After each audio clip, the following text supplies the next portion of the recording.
inter-service prioritization and linearizing the budgets and everything that comes under the ambit of CDSS services.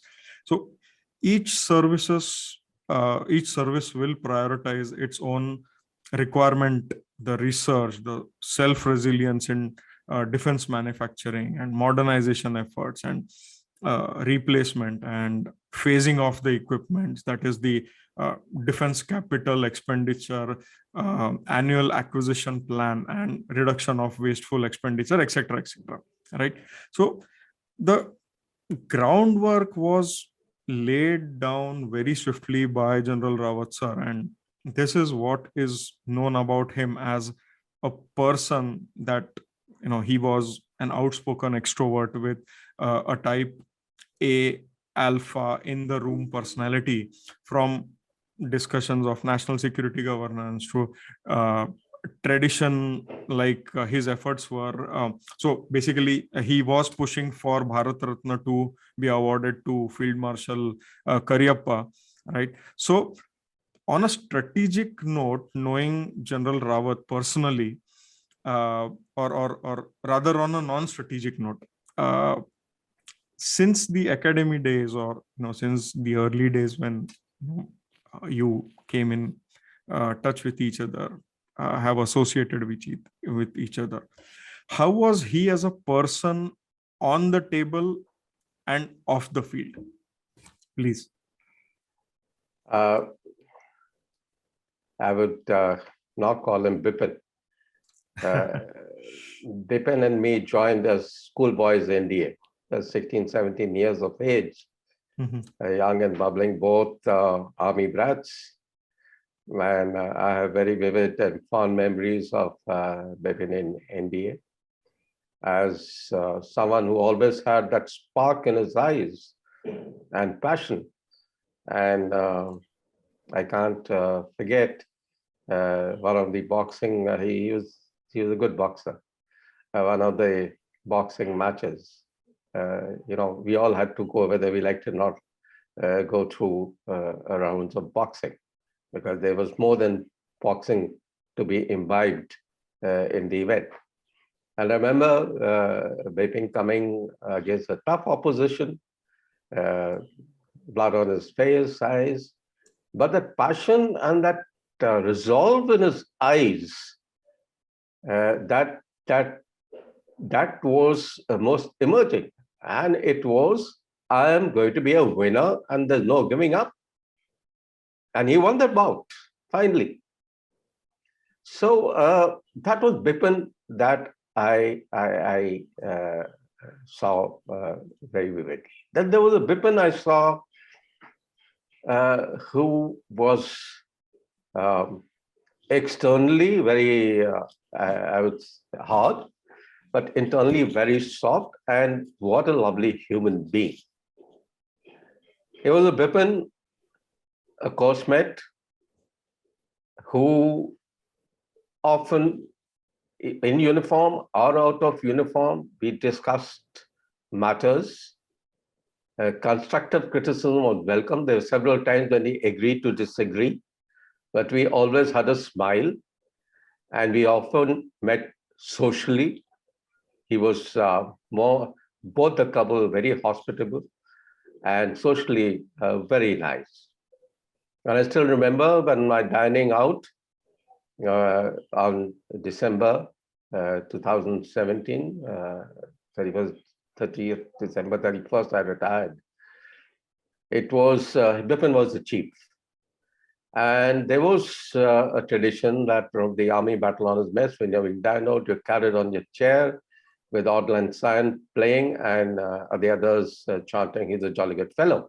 Two traditions of camaraderie, brotherhood, and bonding as an extended family of the army.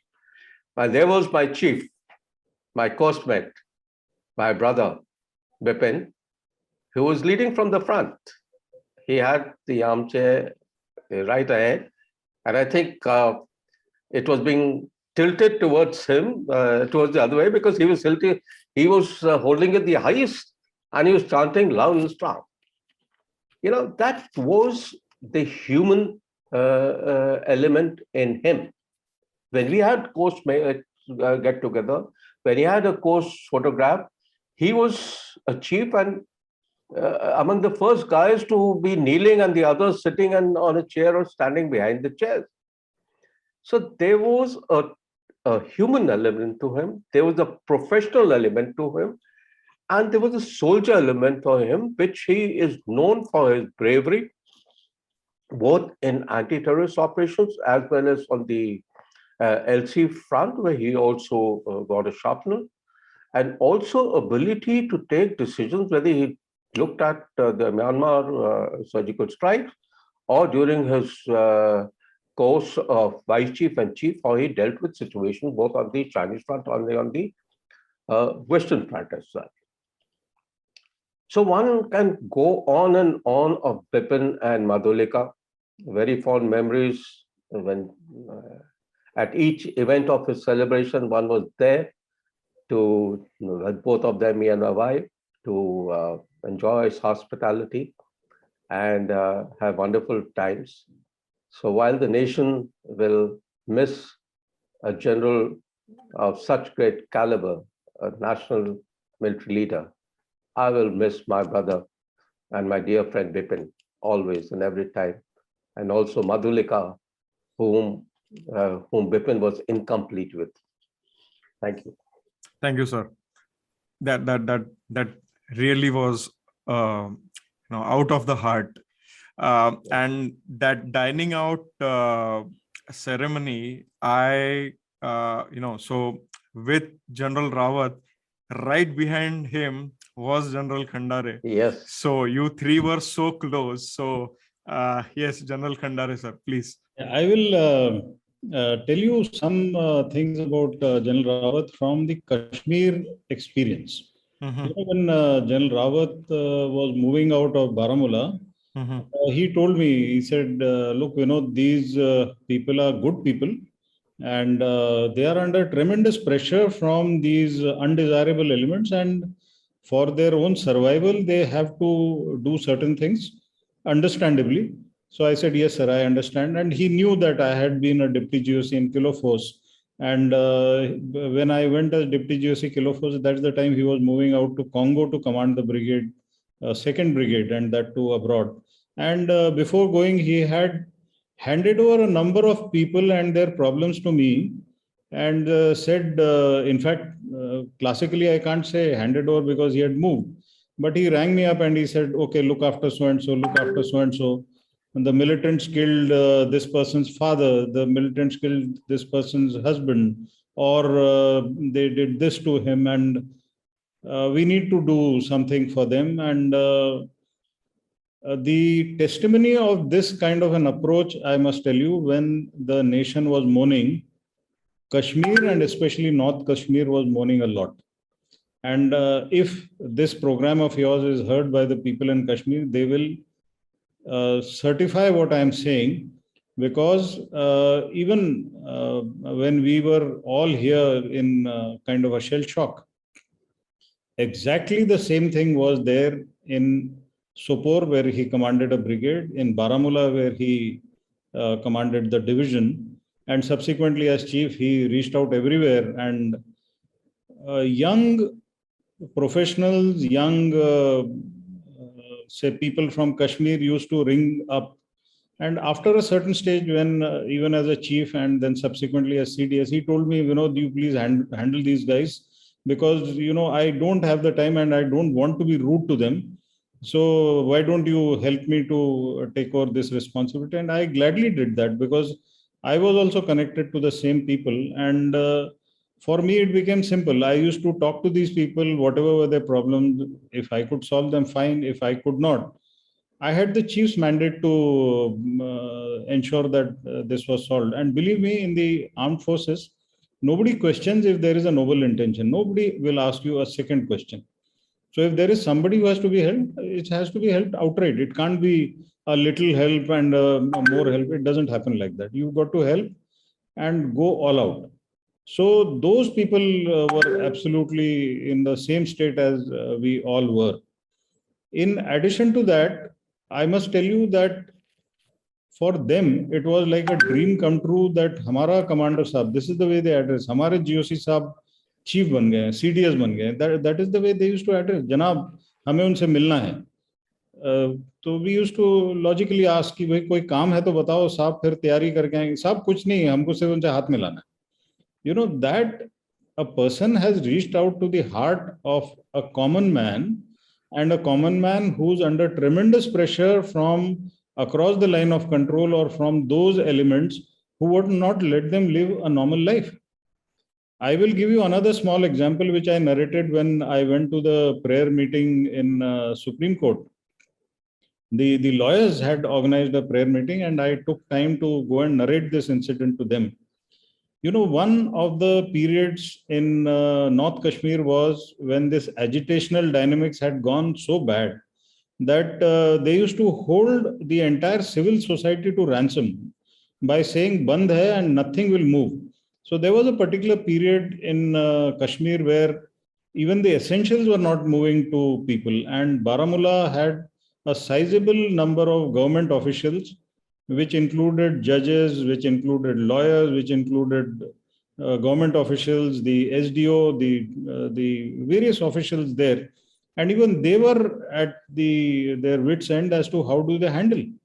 And that is when General Rawat just called the commanding officer of 46 RR, which is a battalion which is in Baramulla, and said, look, they are our people, and please prepare packages, rations, and everything possible that a household would need, and just deliver it. And don't even ask for anything, just deliver it.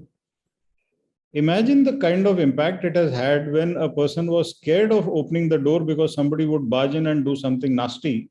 And here is a military truck delivering with a kind of honor that you are a part of the nation, you are a part of the government, we all stand by you.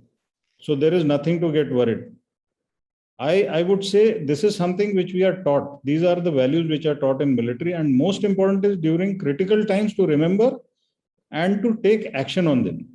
So I'm just narrating to you just two of these incidents. There are many more. And General Rawat had plenty of time for everyone. And like I said in the beginning itself, I used to wonder where this energy comes from. I think it all comes from his upbringing by the family. His father himself was a retired lieutenant general, and his mother. And obviously the strength that he got from his family, that is Mrs. Madhulika Rawat and the two daughters, who accepted this as a part of life, that if he is in that position, he is doing something for the nation. And I remember his heart used to beat for the nation. And that is the reason when I would say his last journey to Brar Square from his house, that his and Mrs. Rawat's mortal remains were going, you must be aware that there were young boys who ran the entire distance from his house to Brar Square. It's a tribute to the great acknowledgement that the nation has given him. There were videos of people wailing on the road when the mortal remains were being driven down from Wellington to Sulur. And imagine the entire nation stood behind him is only because he, his wife, and the entire team who laid down their lives were acknowledged by the nation as the best in the nation. Absolutely. So not only the brothers feel missing a part of heart, but the entire nation mourns. And so what a life lived. So gentlemen, both of you generals, thank you so much for your time, and a nation salutes General Rawat. Thank you so much, sir. Thank you so much. Thank you so much. It's a pleasure.